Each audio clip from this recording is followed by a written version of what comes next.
In this video, I'm going to cover at least 5 different ways you can use to connect stair stringers to a certain part of the building, floors, landings, and etc. I guess whatever you would need to connect them to, huh? Decks, porches.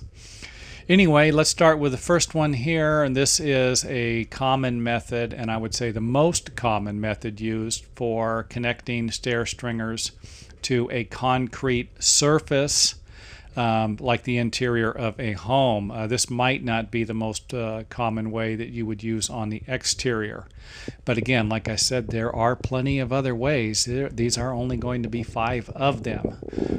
Like I said, this is the most common method used on the interior with a concrete surface. Next up on the list will be if you are planning on attaching your stair stringers to a wood floor or a wood framed floor, and this would be, you could use this same method for decks, anything that would require a wood floor, something where you can just nail through the stringers into the flooring and make a nice connection. Obviously, you wouldn't need a piece of treated material like you would in the previous picture. However, you could always use the same method, and I have seen other carpenters and stair builders do that before, where you would use 2 2x4s to go underneath the stair stringers, but I don't recommend that. To me, it's just a waste of material, and it allows another separation point.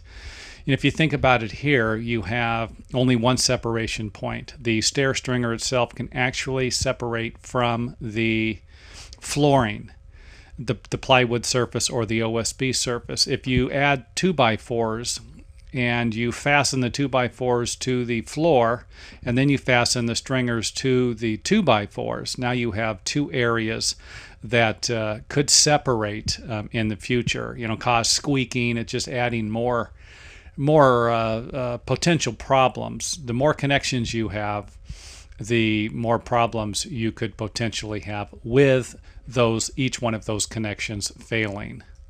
Next up on the list is something I kind of thought of myself, or should I say I've never seen any other stair builders do it before me. It doesn't mean it hasn't been done, obviously, but of course this method would require using hangers and notching the stringers or cutting the stringers accordingly. Obviously, every cut you're going to make in the stringer will require some type of planning. You're going to have a general understanding of how the stairway is going to be assembled. Otherwise, you're going to have a difficult time cutting the stair stringers correctly. With that said, let's take a look at the top. Here is one way you can use to connect the stair stringers to a floor. And of course, you could always use this method for landing. This is actually the first floor connection. And you can see here that it makes a nice smooth transition. And for drywalling underneath the stairway, something like this really works out well instead of using a ledger.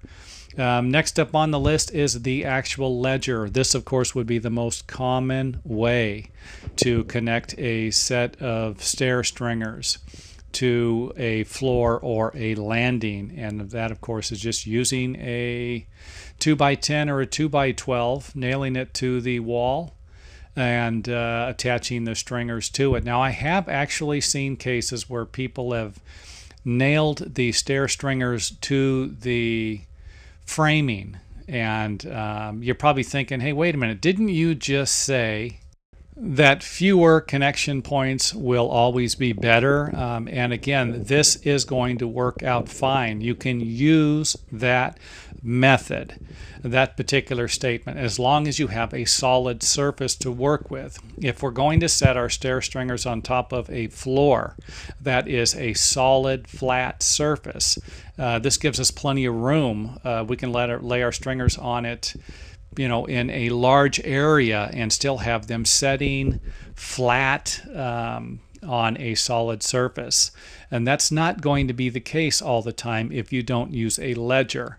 If you could imagine connecting the stair stringers to a wall stud, for example, that's not going to give you much to work with. The ledger, of course, will provide you with a solid surface just like the floor. So in some cases, we will need to have a few separation points. But if we can eliminate them like we can on the floor, then of course we will, or should I say we should, eliminate them. Well, that's about it for stair stringer connections to other sections or parts of a building. If you guys and gals like these videos, don't forget to hit the old thumbs up buttons. I don't really know what they do or how they affect these videos, but the more people that watch them and that I can possibly inform, or we can inform together, I think the better off we are going to be.